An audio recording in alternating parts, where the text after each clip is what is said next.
De novo, bom dia. Um agradecimento especial a essa oportunidade única. Embora lá fora um dia sem sol, mas aqui dentro nós temos Lúcia. Lúcia é luz. Não é isso, dona Lúcia? E nós temos que agradecer todos os momentos, porque eles são únicos, eles não voltam nunca mais. E dentro desta condição, foi-me pedido para falarmos a respeito de um aspecto. O que nós estamos fazendo aqui? Nessa terra tão linda, tão maravilhosa. Qual que é a nossa função? Qual que é a nossa obrigação? Interessante, na nossa Constituinte, naquela Constituinte Cidadã de 88, lá tem 6 vezes mais a palavra direito do que a palavra dever. Será que é justo isto? É igualzinho em relação à nossa vida aqui. Será que seria justo se nós tivéssemos 6 vezes mais direitos do que deveres? Em relação a tudo aquilo que nós recebemos de graça? Bom dia. E esse é um momento de graça para a gente. Completamente de graça. Então foi através desta reflexão que eu me fiz uma pergunta. O que nos faz humanos? Nós somos seres humanos. Será que nós somos seres mais evoluídos dentro dessa história aqui nessa terra, nesse mundo tão vasto, tão grande, mas vida como humana, que nós conhecemos, praticamente é só aqui na terra? O que nos faz humanos? E em relação a essa pergunta, então foi feita uma reflexão histórica. A primeira delas é se eu tenho algum conflito de interesse. Na verdade, todos nós temos um conflito de interesse. Não é, dona Natalina? A senhora não tem um conflito de interesse? Seu Darcy não tem um conflito de interesse também? Todos nós temos. E quando nós vamos falar, nós temos nossos conflitos de interesse. E às vezes é laboratório, às vezes é político, outras vezes é educacional, outras vezes é sobrevivência, do que parece. Mas eu acho que para esta palestra eu não tenho um conflito de interesse. Porque para ela eu fiz um levantamento histórico. Um levantamento quando é que começou a origem do homem. E a origem do homem em relação à Terra é precoce. A Terra há 4 bilhões e meio de anos. O homem, quando que aparece? Parece que iniciou-se há 6 milhões de anos, quando ocorreu a separação entre os humanos e chimpanzés. Nessa semana, tivemos um trabalho fantástico colocado nos jornais, de uma nova espécie que aparece. E há 4 milhões e meio de anos, o Australopithecus anamensis, que é um ancestral nosso, e há 3 milhões de anos, o que nós conhecemos com Celan Lucy. É interessante esse aspecto de Celan Lucy. Onde é que está encravada essa história? Ela encontra-se na África, na região leste, oriental da África. Quando foi encontrada essa forma representada, que parece uma face de criança, e ela foi apelidada de Celan. Celan, nessa língua que aparece, significa paz. Então, daí já a origem do ser humano já tem que ser feita sob a forma de convivência pacífica. E nós vivemos sob uma forma de convivência pacífica. Vejam o que está acontecendo em relação à Primavera Árabe. Vejam o que está acontecendo com a Síria, com as pessoas que lá viviam, o berço histórico nosso também. Veja a dificuldade dessas pessoas. Mas a origem nossa, ela se encontra aqui, parece. E o ser humano, ele adaptou-se com o tempo. Chimpanzés, quadrúpedes, usavam as mãos para algumas coisas. Mas quando o ser humano ficou bípede, andando sobre os pés, as mãos ficaram livres para fazer uma porção de coisas. Aí as patas dianteiras, elas tornaram-se mãos. Em relação à linha do tempo depois, o que nós temos de informações, há quase 2 milhões de anos, o Homo habilis, que começou a utilizar a pata dianteira como alguma coisa para fazer atividade manual de hábitos. E há 400 mil anos, o Homo heidelbergensis, há 200 mil Neandertal, e há 180 mil anos, o Homo sapiens. E há mais ou menos 2 meses, a mulher sapiens também com a mandioca. É que aparece. Mas Em relação a essa história, nós temos uma representação muito interessante aqui na garganta de Olduvai, que é na Tanzânia, que há 2 milhões que aparece de anos. E quando é que o homem ele ficou mais ou menos como nós somos hoje? Macaco cheio de pelo. Nós não temos tanto pelo. Alguns têm. Tony Ramos, por exemplo. Mas a perda da pelificação foi uma evolução. Uma evolução muito interessante. A evolução para a sudorese. Essa sudorese é fantástica. Ela faz com que nós percamos calor. E essa perda de calor, calor que é gerado pela energia interna das nossas células presentes, faz com que o homem ele consiga andar 24 horas sem parar, 48 horas sem parar, 72 horas sem parar. Vocês veem isso nos indivíduos que fazem essas marchas enormes, essas corridas enormes. Mais do que animal, mais do que cavalo. O cavalo fadiga, o leão fadiga antes, a leoa fadiga antes, o tigre fadiga antes. E com isto, o homem começou a migrar, alimentar-se, e foi conhecendo novas paragens através desta adaptação que foi da sudorese em relação à pele nua. E conforme ele foi andando mais, saindo das matas, saindo das árvores, ele teve uma outra condição muito interessante de adaptação. Ele começou a dominar o fogo. E com o fogo, cozimento da carne. A carne que era obtida através do ato manual de conseguir fazer certos objetos que poderiam utilizar esses objetos para caça. Assim começaram a ter a carne. E com a carne, o queimar a carne. Queimar a carne, alta quantidade de proteína. Muita proteína, o cérebro cresceu. E o cérebro veio para frente, a região frontal. E a vinda do cérebro para a região frontal, nós ganhamos algumas coisas. Nós ganhamos interpretações. Interpretações de diversas formas. Nós fomos ganhando também comunicação. E essa comunicação que nós fomos ganhando, que foi o que deu um grande salto, é a comunicação da linguagem. Ou seja, o início da linguagem, a linguagem entendida sob uma forma de símbolos, e essa simbologia foi criando progressivamente a capacidade dele passar as suas informações para outros indivíduos. Inicialmente, eles faziam os desenhos da natureza, dos animais, das plantas, árvores, por exemplo. Aí depois eles deitaram esses símbolos. E ao deitar os símbolos, criou-se a grafia. Criou-se o símbolo da escrita, que nós vemos símbolos pictóricos com a rotação 90 graus, a escrita cuneiforme. E vejam só, há 3.000 anos só, antes de Cristo, ou seja, 5.000 anos atrás, que aparece a escrita. E a escrita que modificou completamente, e através disto ocorreu uma evolução muito interessante. E uma outra condição que ocorreu foi que através destas situações, começamos a ter o filho, o pai e uma geração superior, os avós. Se nós formos ver na evolução, quem que permitiu a evolução para nós chegarmos até hoje, nós sermos seres humanos? Os avós.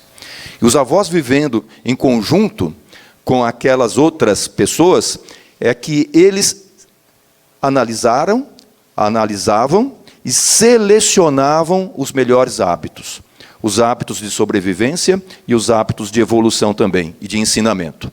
E nas sociedades indígenas nossas, quem é o mais importante? Sr. Dárcio, o cacique ou o pajé? A mulher. A avó.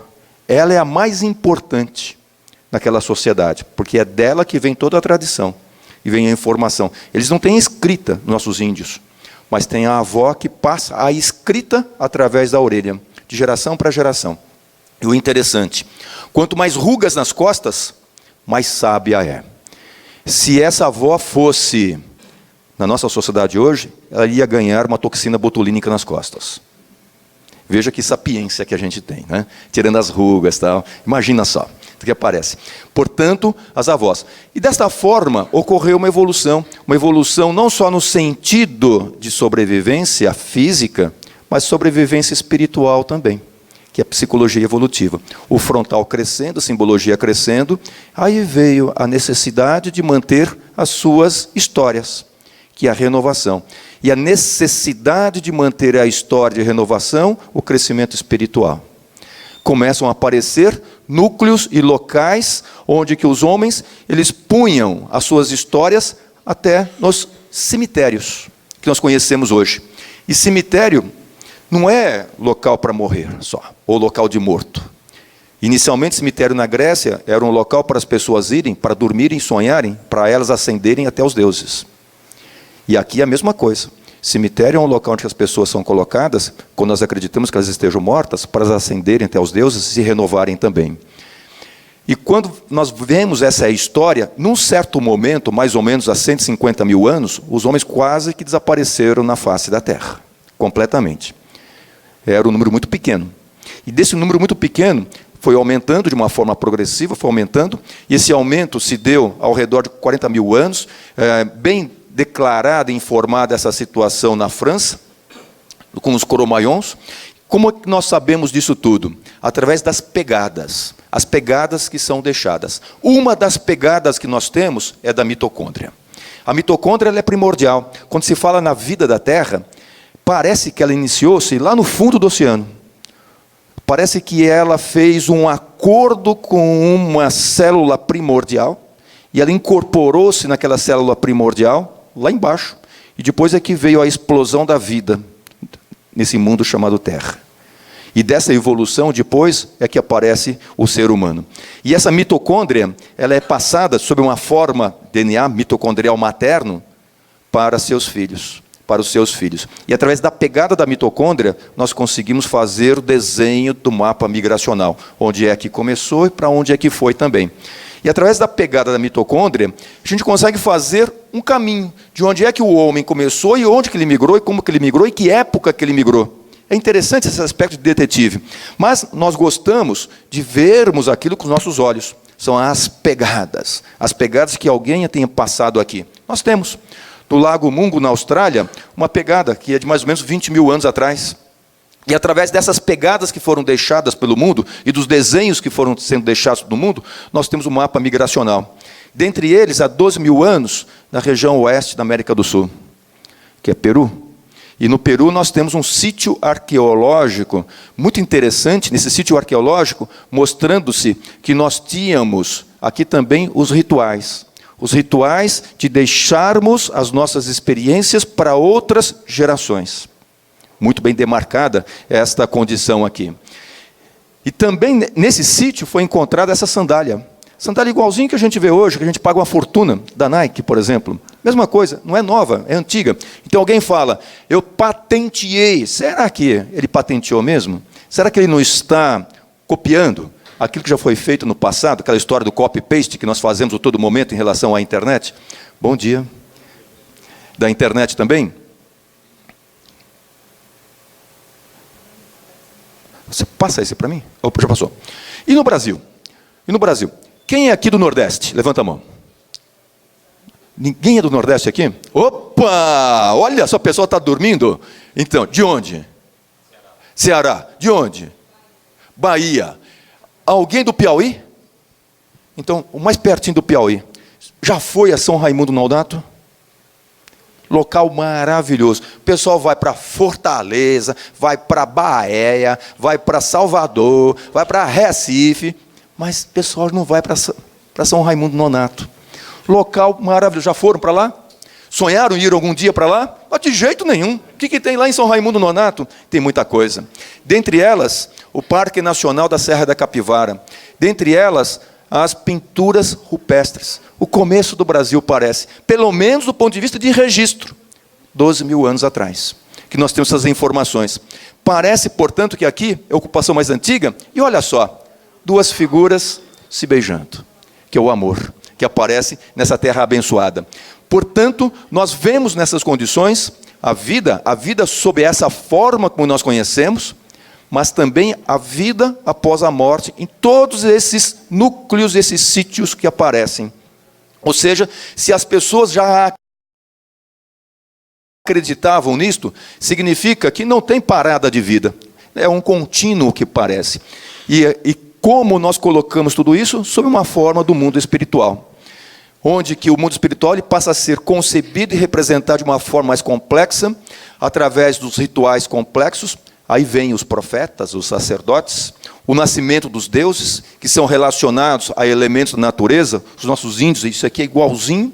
Nós temos, portanto, o Deus Criador, o Deus interior, e aqui nós temos um outro núcleo, que é na Rússia, condições muito assemelhadas em todas estas marcas no mundo todo. Será que nós não temos uma essência que é igual? Não importa a língua, não importa a origem, não importa a temperatura, a altitude, é a mesma coisa que é incorporada dentro dessa migração do que se tem. Aí nós temos mais próximos de nós, quem já foi para o Peru aqui, levanta a mão. Ninguém. Local lindo, pode ir. Local maravilhoso. E lá tem uma região muito bem criada por um povo fantástico chamado Inca. Dentro desse povo nós temos Cusco, uma cidade fantástica, pertinho de Cusco, uma outra cidade que fica na montanha, chamada Machu Picchu. Machu Picchu é a cidade perdida. E essa cidade perdida foi assim que foi encontrada em 1911 por Hiram Bingham. Hoje é desse jeito, sem aquelas vegetações que estavam lá. O que representa Machu Picchu, que está entre montanhas, num cume, maravilhosa montanha, onde que nós temos silêncio, nós podemos escutar o barulho do silêncio, onde nós temos uma iluminação fantástica, e dessa iluminação, um sol, que nós comentamos hoje a respeito da iluminação, dona Lúcia. E desse sol, os incas, eles vão criando palavras, e dentre elas, Inti, que é o deus sol, Mamaquila, que é a deusa lua, Pachamama, que é a deusa terra, Mama Sara, que é a deusa milho. Ou seja, com isto você não precisa de mais nada. Você tem o pai, você tem a mãe, você tem o sol, tem o alimento. E tendo essas condições, você está protegido. E como que eles faziam? Eles faziam os rituais, e os rituais todos sob uma forma de homenagem ao sol. Eles reverenciavam, portanto, o maestro. O maestro aqui seria igualzinho à avó que nós estávamos comentando e falando. O maestro, ele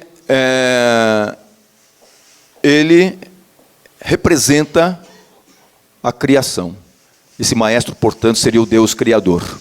O sol traz luz, é a luz que nos permite ver, e os povos antigos sempre associaram o sol à criatura que mais se parece com o seu Criador. E lá tem um templo, que é o Templo do Sol.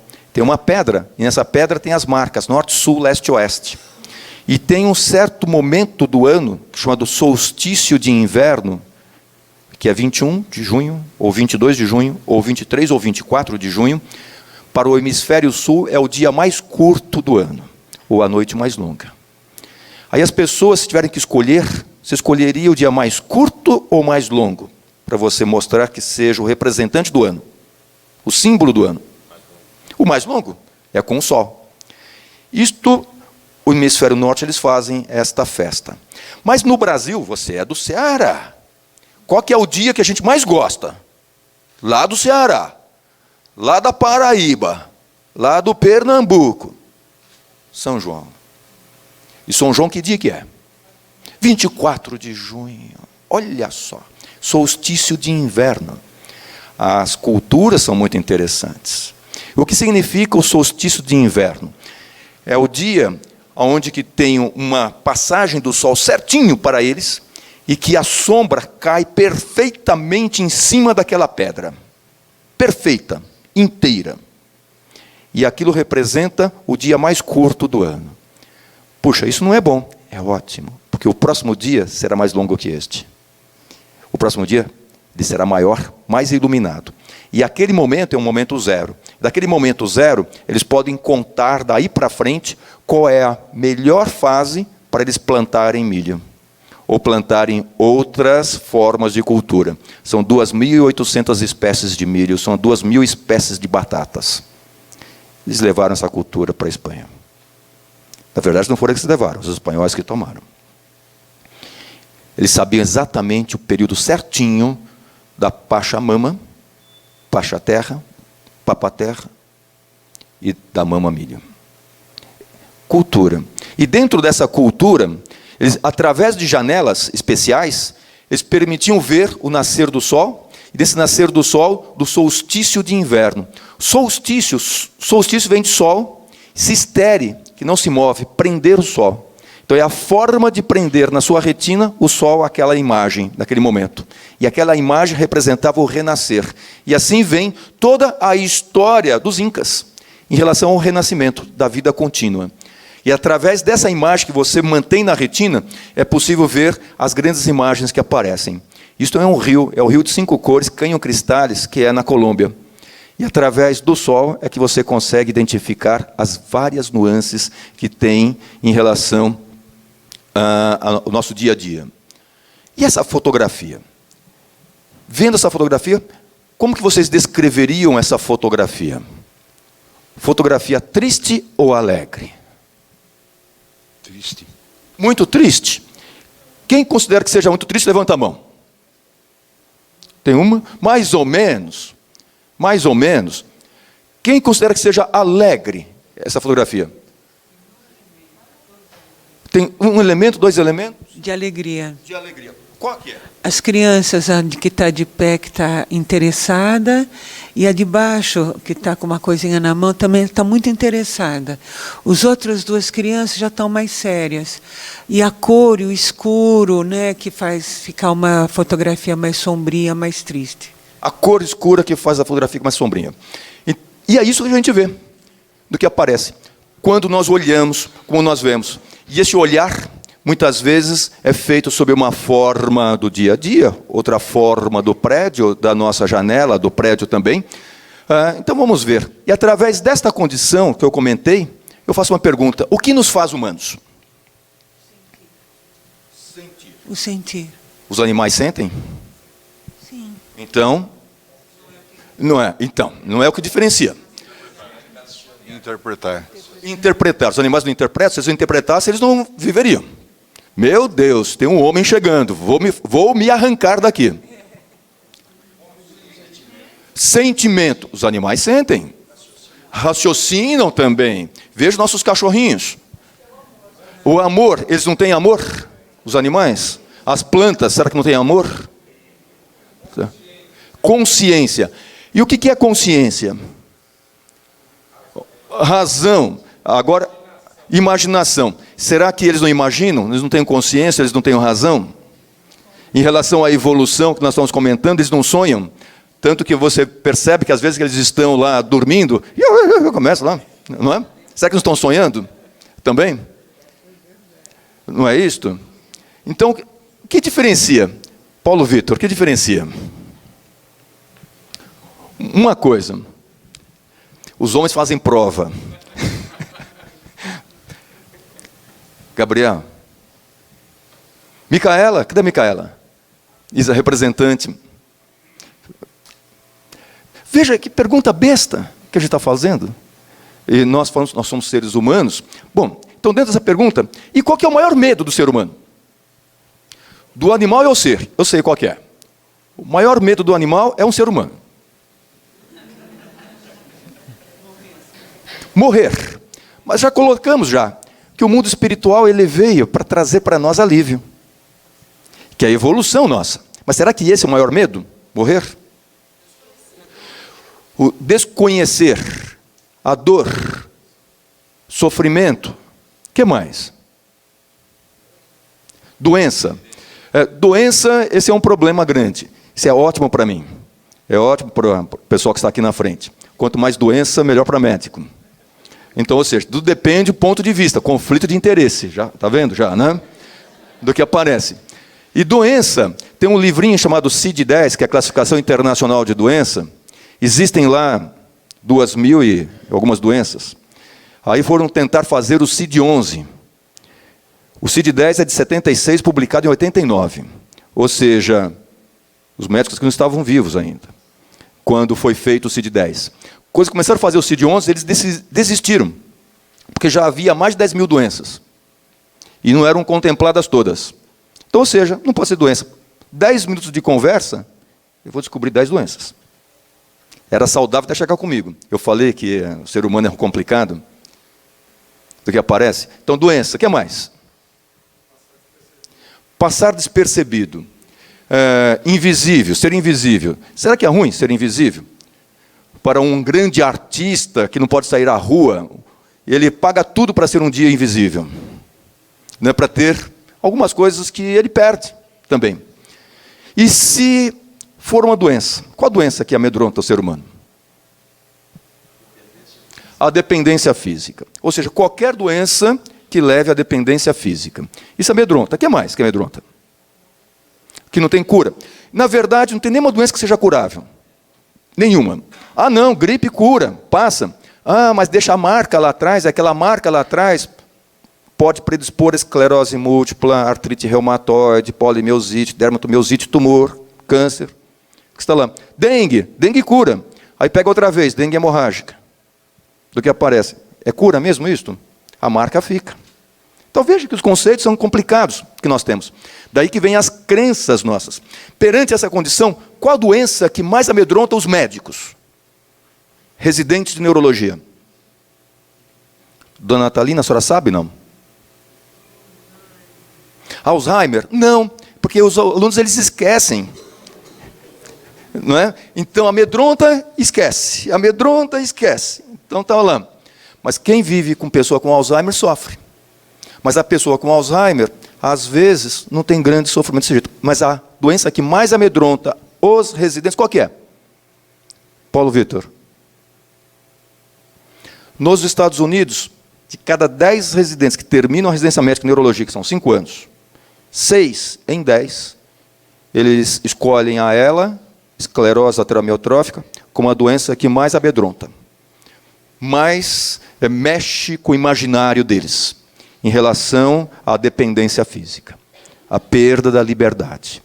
Então, esta, e 6 em 10. Portanto, quando nós falamos em esclerose lateral amiotrófica, que é uma condição que amedronta as pessoas, qual que é o histórico dela? Quando é que ela apareceu? O ser humano está lá atrás. E a ela? Qual que é o registro? Qual que é a pegada? E a pegada é recente, a pegada, não é longa. A pegada, ela começa nessa região na França, que é em Paris, nesse local da Salpêtrière, que foi um local inicialmente colocado para as pessoas ficarem nas suas peregrinações, depois um local para guardar pólvora, e depois um local para ficarem as malucas, as doidas de Paris. E assim era um hospital psiquiátrico, e para lá foi esse indivíduo chamado Jean-Martin Charcot, como médico, neurologista. E ele percebeu um detalhe muito interessante. Realmente havia loucas lá, doidas.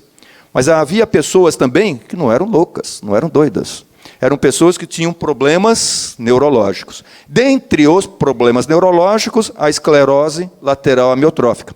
E ele descreveu em 5 mulheres, e essas senhoras faleceram, necrópsia foi feita, e na necrópsia ele verificou que tinha uma anormalidade específica na medula nervosa das pessoas, na porção lateral da medula e na porção da frente da medula que levava à atrofia muscular, na porção lateral com endurecimento, esclerose da porção lateral da medula, e com comprometimento das células da parte da frente da medula que levavam à atrofia muscular.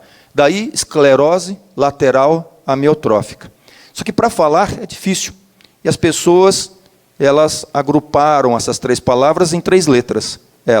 3 letras que mexem com as pessoas. 3 letras que modificam a vida do indivíduo e da família para sempre. E talvez de outros profissionais também, que faça essa alteração. Nos Estados Unidos, ela é conhecida com o nome desse indivíduo, Lou Gehrig. Jogador de beisebol famoso. Aos 35 anos de idade, ele começou a apresentar uma fraqueza muscular. Ele passou numa consulta médica, na segunda, terceira e quarta. Na quarta consulta médica, já tinham 6 meses já com a alteração motora. Daí que veio o diagnóstico. Veio o diagnóstico e prognóstico. Doença evolutiva, irreversível, incurável, incapacitante e fatal. Como se houvesse uma outra doença que não fosse fatal. Como se as pessoas vivessem de uma forma física para sempre também. Mas esta expressão é que trouxe para o imaginário de outros indivíduos essa angústia muito grande quando vem esse diagnóstico de esclerose lateral amiotrófica. E realmente para ele foi uma condição muito complicada, porque em 2 anos, do começo da enfermidade, ele faleceu. E ele faleceu como? Sem movimento. Daí a perda da movimentação, da incapacidade, da dependência de outros indivíduos. E essa doença é conhecida nos Estados Unidos com o nome dele por causa da esposa dele, a Lou Gehrig. E ela fez um movimento tão grande, esse movimento envolveu-se a Universidade de Colômbia, e esse envolvimento, a criação da Associação Lou Gehrig nos Estados Unidos e o primeiro simpósio internacional, que foi no ano de 1991. Depois, o segundo, o terceiro, e todo ano nós temos simpósio internacional, e neste ano nós teremos na cidade de Orlando, nos Estados Unidos, esperam-se 1.100, 1.200 especialistas que trabalham com esclerose lateral amiotrófica, e talvez seja por isso que essa doença lá tenha o nome dele. E é importante, porque ele usava a camisa número 4. Era o mais famoso jogador de beisebol da época. E foi a primeira camisa aposentada de todo o esporte americano. E ela encontra-se no Yankees Stadium, que é o estádio mais antigo deles lá, do Yankees. E por causa deste muro, que tem os números aposentados a seguir, eles não derrubaram o estádio. Tem o estádio velho e o estádio novo. Eles mantêm a história, a pegada. E aqui nós temos a pegada da esclerose lateral amiotrófica. E temos também, aqui no Brasil, a história da ELA. E a história da ELA é 1908, no Rio de Janeiro, que é a primeira descrição. Depois, 1910, no Rio Grande do Sul. Não é São Paulo, que foi a segunda descrição. E as descrições outras vieram. E as descrições depois, nós começamos com a história daqui da Escola Paulista de Medicina. E nessa história foram aparecendo pacientes. E atualmente, mais de 4.000 pessoas avaliadas aqui no nosso ambulatório, na Escola Paulista de Medicina, desde essa época. E pessoas com suas histórias. Cada história é única, ela não é igual. Cada um traz uma história que é particular e individualizada. E as histórias, elas têm muita coisa em comum, mas sempre tem uma particularidade que ela é única. E dentre elas vou contar uma. Dessa senhora. É uma senhora grande, forte, aos 56 anos, andando no Ibirapuera, verificou que a sua marcha estava ficando um pouquinho mais lenta do que o usual. E ela se gabava que ela era mais rápida e mais forte que as outras colegas da mesma faixa etária dela. Ela estava ficando igual. Com o passar do tempo, um pouquinho para trás. Assim foi feita uma avaliação, e a avaliação com o exame da eletromiografia, que é aquele exame de choque que é colocado, e veio o diagnóstico, doença do neurônio motor. E ela ficou muito feliz, porque não era esclerose lateral amiotrófica, mas quando ela foi na internet, ela verificou que doença do neurônio motor, dentre as doenças do neurônio motor, tinha a esclerose lateral amiotrófica. E assim ela veio à consulta, diferente de outras pessoas, eu fui o primeiro médico. Eu não fui o quarto médico. E realmente parecia esclerose lateral amiotrófica. E naquela primeira consulta, eu não quero nada que prolongue vida, eu não quero sofrimento, eu não quero dor, e eu gostaria que, se eu tivesse, e se eu tiver essa condição de dependência, sofrimento e dor, que o Senhor me ajudasse a não ter sofrimento e a não ter dor, do que aparece. Mas era muito precoce, porque era o primeiro momento. E a vida é feita de momentos. E o próximo é só de Deus. Então vamos pedir alguns exames, a senhora retorna, e vamos ver se realmente pode ser esclerose lateral amiotrófica, exames outros feitos. Era esclerose lateral amiotrófica. E a evolução foi rápida. A evolução foi muito rápida. Em 2 anos, essa senhora, mesmo com a ajuda de uma equipe multidisciplinar, com psicologia, fisioterapia, terapia ocupacional, engenharia, jurídico, serviço social, farmacêutico e tal, mesmo com isso tudo, mesmo colocando aquelas vantagens todas que essas equipes elas podem proporcionar, tetraplegia, sem movimento, anartria, sem fala, disfagia, sem comer, dispneia e ausência de respiração. Por contingências do momento, traqueostomia foi feita, gastrostomia foi feita, sonda vesical foi colocada. E essa paciente ela foi evoluindo de uma certa forma, que a única forma dela se comunicar com o mundo exterior era com o olho esquerdo. E o olho esquerdo um pouquinho com o olho esquerdo. E esse um pouquinho com o olho esquerdo agora, alguém disse, estado terminal. Está morta? Para muitos está morta. Dependente completamente. É um vegetal. Para muitos é um vegetal. Porque o que essa pessoa pode fazer? O que ela pode criar? É um peso para a família. É um peso para a sociedade. é um medo para os médicos, é um medo para os profissionais outros ligados à área da saúde, fisioterapeuta, terapeuta ocupacional, fonoaudiólogo. E para essa senhora você tem que criar alguma coisa. É obrigatório isto. Dentro dessa condição da obrigatoriedade de alguma coisa, foi criar uma forma de comunicação um pouco mais rápida para ela. E essa forma de comunicação mais rápida, inicialmente, foi o neto. Estou falando da avó de novo. A avó que traz as informações. Ela estava num programa de home care em casa. Nesse programa de home care, a filha ia todos os dias 5 horas para acertar os detalhes do home care. E levava o neto, idade pré-escolar. E o neto começa a fazer desenhos de criança pré-escolar, melhores que os meus. Pode ter certeza disso, que eu sou péssimo de desenho. E para cada desenho do neto, ela começou a tirar letras que juntas davam palavras, e que juntas elas começaram a dar poesias. Amor é flor, vida sem amor é jardim sem flor. Depende de como nós interpretemos isto. Ela está alegre ou está feliz?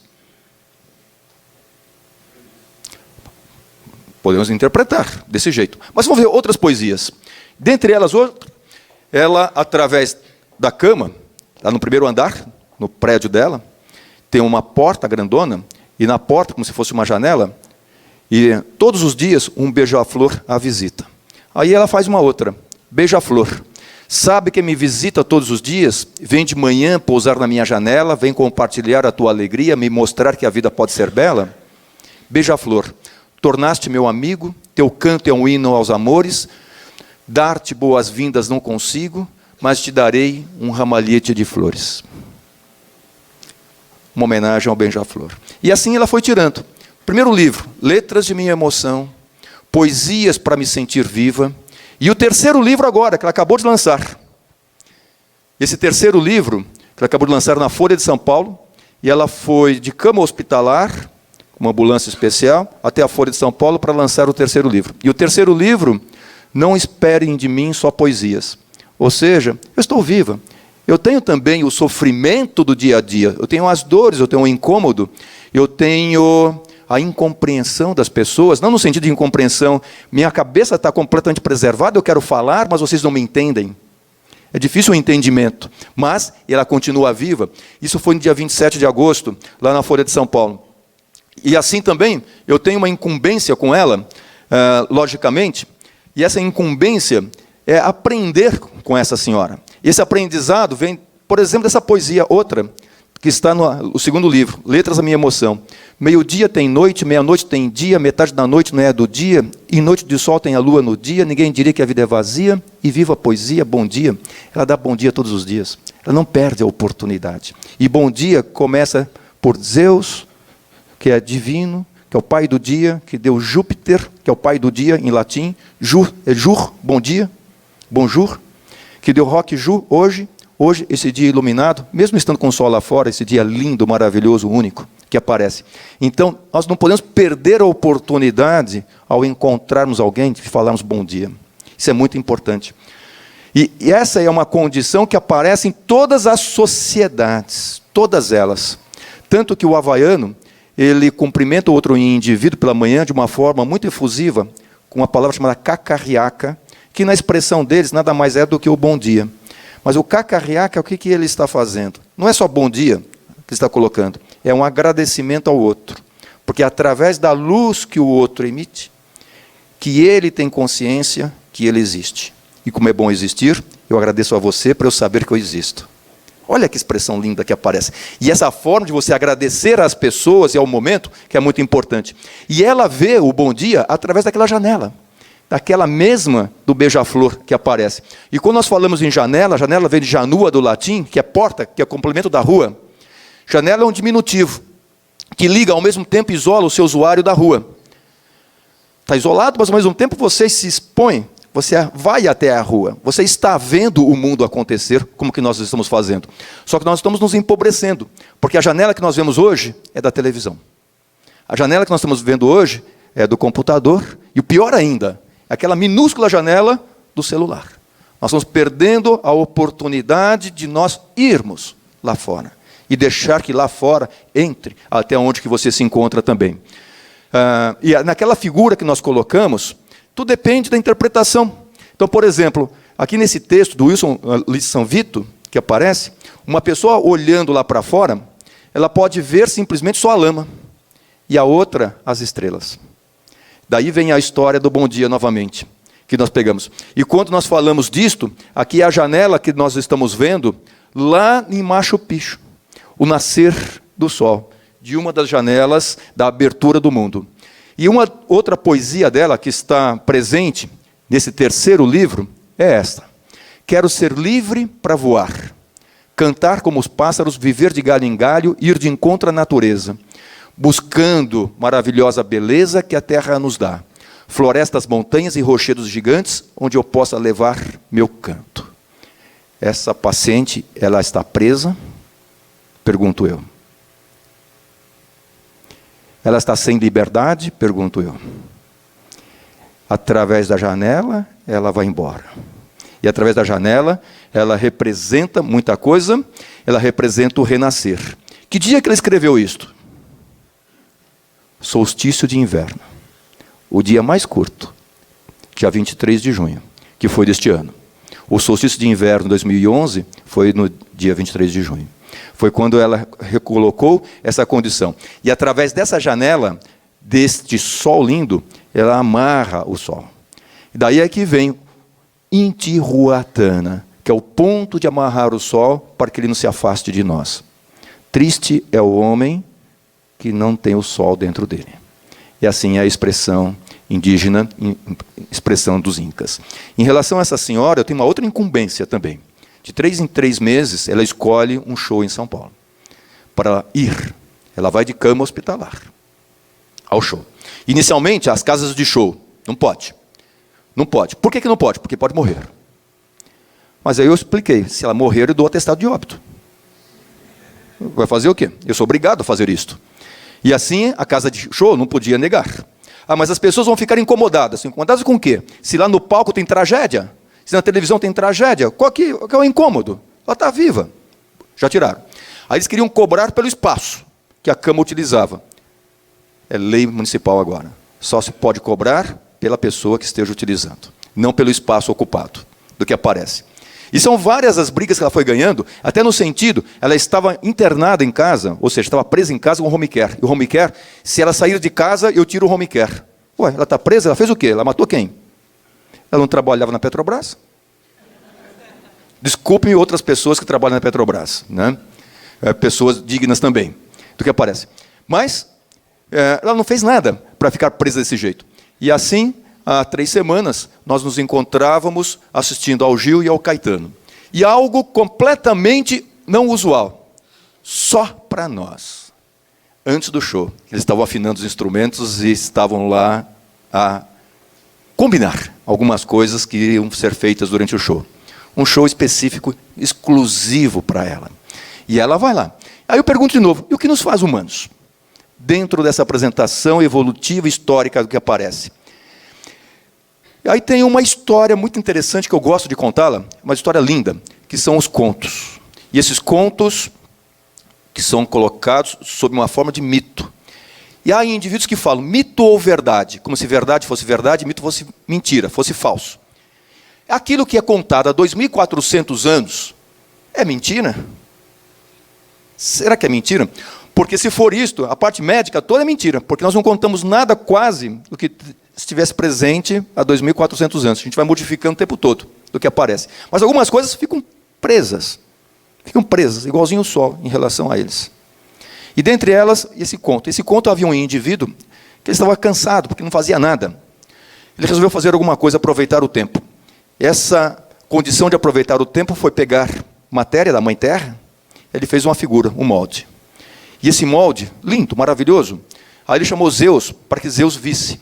E Zeus foi lá, olhou, maravilhoso estava, mas tinha falhas.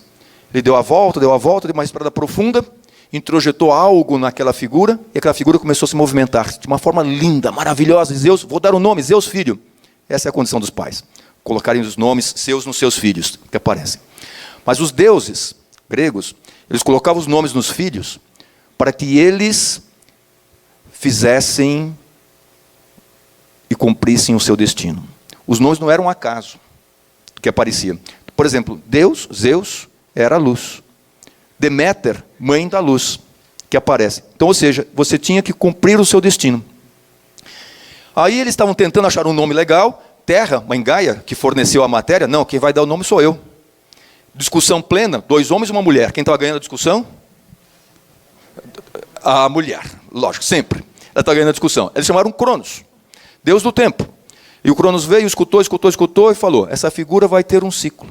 Ao terminar o ciclo, aquilo que deu forma vai voltar para você, Terra, para que outras figuras sejam feitas tão belas quanto. Aquilo que deu vivacidade, vida, o espírito, vai voltar para você, Zeus, porque você incorpora em outras figuras essa maravilhosa expressão chamada espírito. E você, cuidado, vai ter a grande honra de cuidar dessa figura todos os dias em que ela viver, ou todos os dias em que você viver. Aí começa a figura do cuidar. E cuidar do latim vem coera, que é relações de amor e amizade, que derivou coração.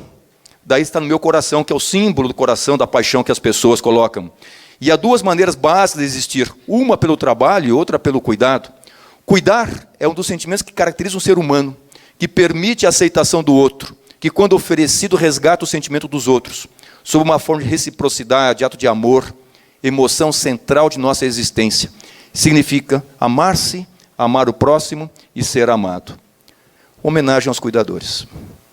Moços, moças, homens, mulheres, idosos, idosas, crianças. As pessoas que realmente trouxeram o significado lá dos deuses, lá de trás, da fábula de Higino, contada do ano 27.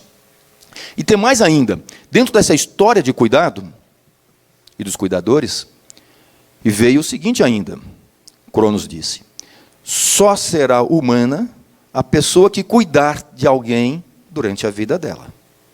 E humanizada completamente será a pessoa se ela aceitar o cuidado de alguém durante a vida dela. É a história do ir e vir, é a história que a gente está comentando, da necessidade de ajuda dos outros, que dá, eu quero ser independente, eu quero ser autônomo. É um egoísmo muito grande egoísmo. Ou seja, você tem que aceitar o anteparo do outro. Quando nós nos casamos, nós não nos casamos para sermos felizes. Nós nos casamos para fazermos o outro feliz do que aparece. E assim, nós temos que amparar o outro, dentro das suas limitações. E daí vem a humildade. Humildade de reconciliar-se com a nossa condição terrena, passageira, contingente, ou seja, a experiência do fracasso da nossa virtuosidade nos leva a tocar o chão de nossa humanidade. De onde que vem essas palavras? Humano e humildade. Da parte mais rica da terra, o humus. Aquilo que Deus terra, deu para nos fazer humanos. Se nós não fizermos essa reciprocidade desse jeito, não seremos humanos, de jeito nenhum. Um outro agradecimento especial ao voluntário. E quando nós falamos de voluntário, nós temos vários voluntários e voluntárias que estão relacionadas com essa atividade de atendimento, com essa atividade que nós estamos envolvidos aqui hoje também. E através desta condição do voluntariado, veio a associação, a ABRELA, Associação Brasileira de Esclerose Lateral Amiotrófica.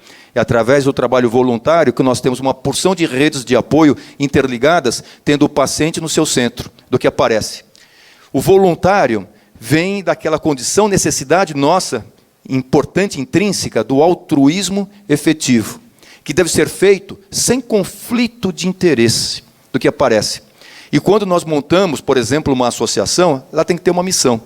E se essa missão ela não contemplar essas razões todas, ela não cumpre aquilo que ela tem que cumprir, que é a relação entre as pessoas todas.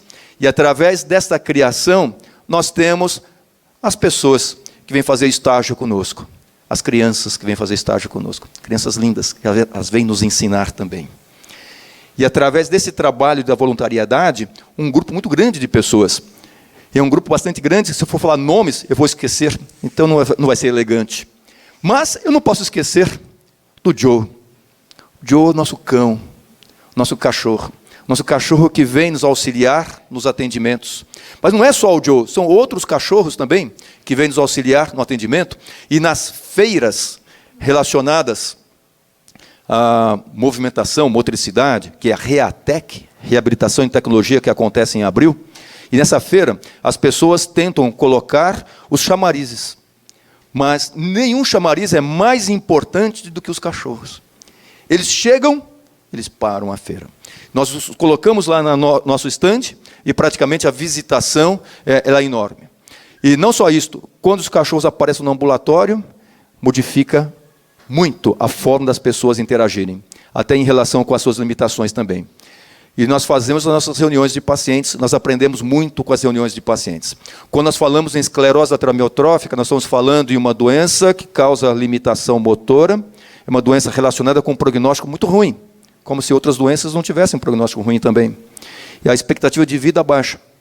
Primeira reunião da Abrela, 1999, há 16 anos. Estavam na reunião 2 pessoas, que estão aqui.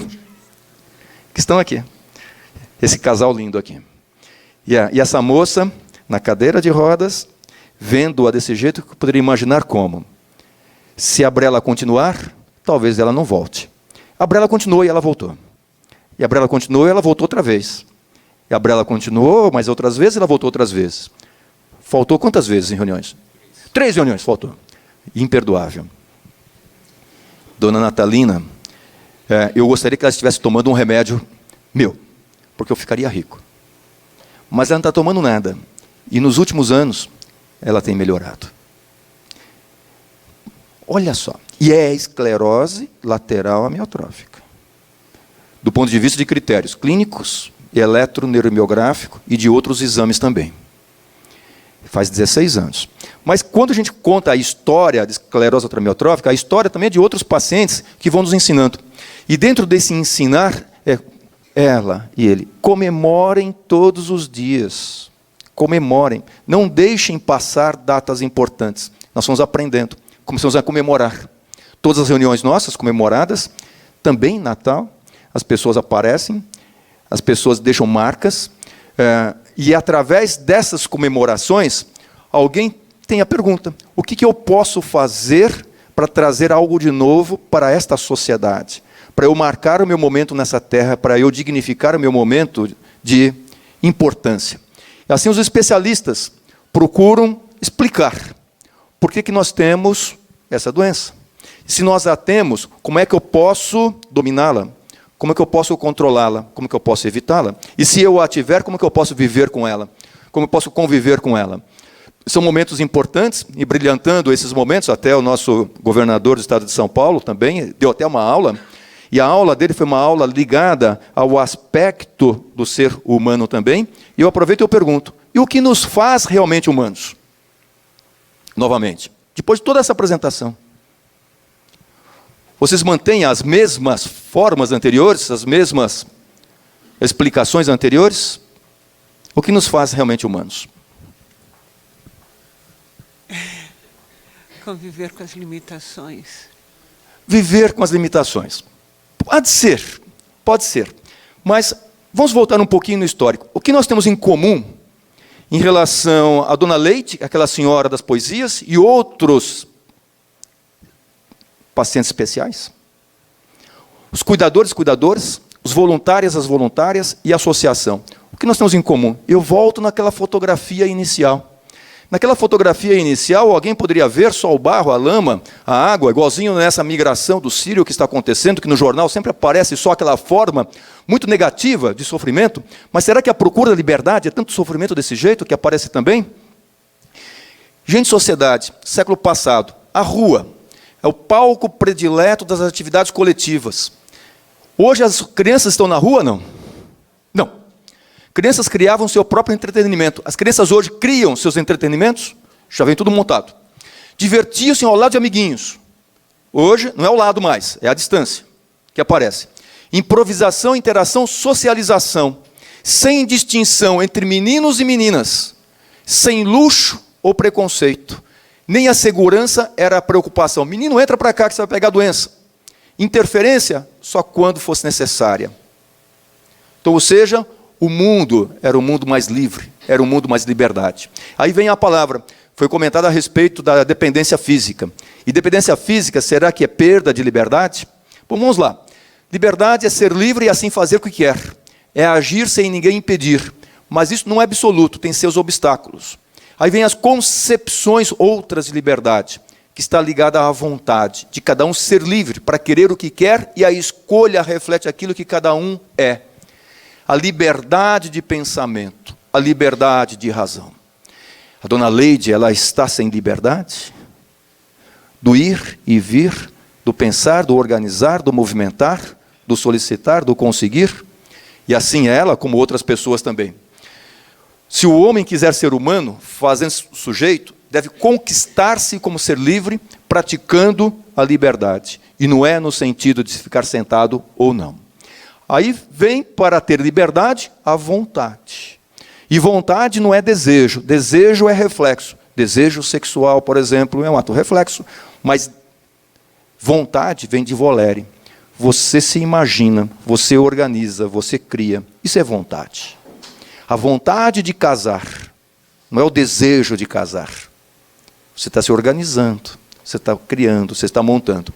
E vontade, tanto no sentido psicológico, antropológico, moral, teológico, metafísico, é uma forma de inteligência que move a vontade por meio de objetos e a vontade de se mover a si mesmo em razão do fim proposto. E para isso não pode ser reflexo sem pensar, sem organizar, sem se doar. Daí é que vem voluntarismo. E através do voluntarismo, as associações. Através do momento de hoje que nós nos encontramos aqui. O voluntarismo psicológico, moral, teológico, metafísico, que a vontade, a substância no mundo, enquanto o mundo natural é a revelação da vontade. Ou seja, através dela é que nós temos uma ampliação do nosso mundo.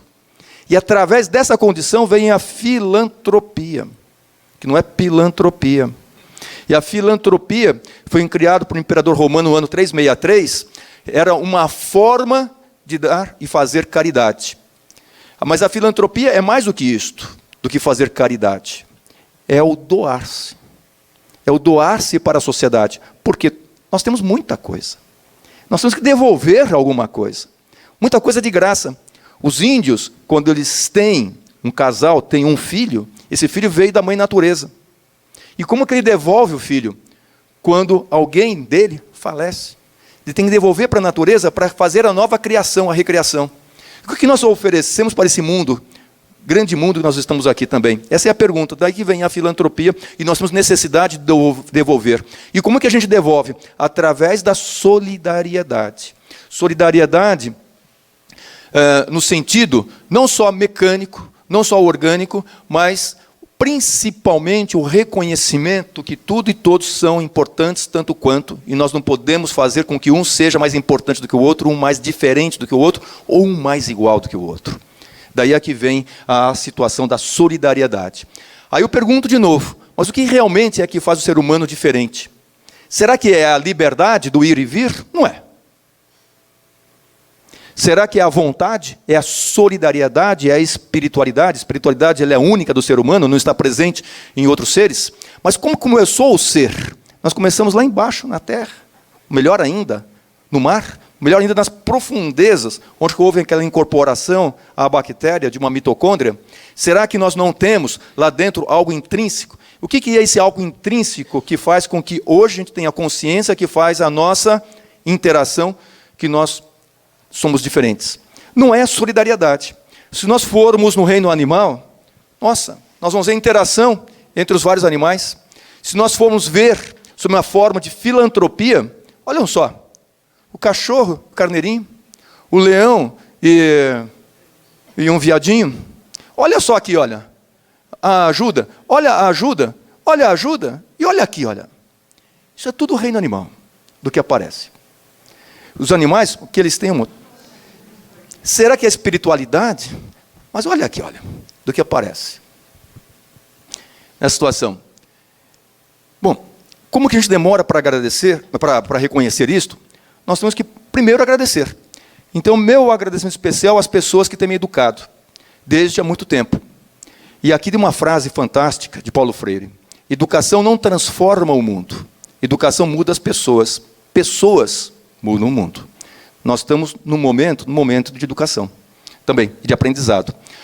As pessoas que têm me educado, especialmente os alunos. Aluno vem de... Luno, luz. Sem luz, dona Lúcia. A senhora acha que aluno não tem luz? Nossa, aquelas crianças na rua, elas são professoras. Elas são professoras de comportamento, elas são professoras de educação, são professoras de solidariedade. Igualzinho os alunos de escola. Eles nos dão luz, eles nos dão vontade, que é a vontade de fazer alguma coisa, de criar alguma coisa, para poder devolver aquilo que é de graça que eles estão dando para nós. E dentre esses alunos, gostaria de fazer um agradecimento especial aos alunos do 8º ano do Colégio Meta de João Pessoa, que eles escolheram a esclerose lateral amiotrófica para eles mostrarem para a sociedade essa enfermidade, para eles se voluntariarem em relação, não à enfermidade, mas sim às pessoas com esclerose lateral amiotrófica. Quando eu falo as pessoas, não é só a pessoa paciente, mas a pessoa que está ao lado do paciente, outras pessoas que estão ao lado, e outras pessoas que se envolvem em relação ao paciente com esclerose lateral amiotrófica.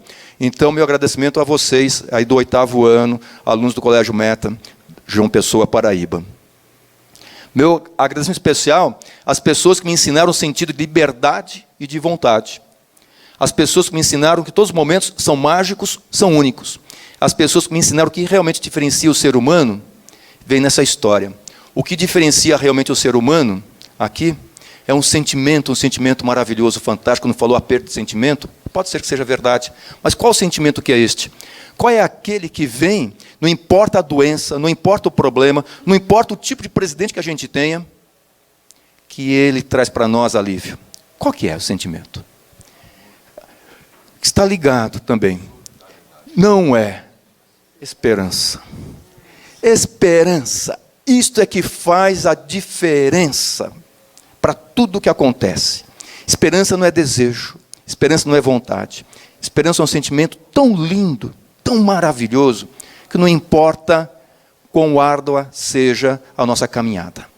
O que nós não podemos é perder a esperança.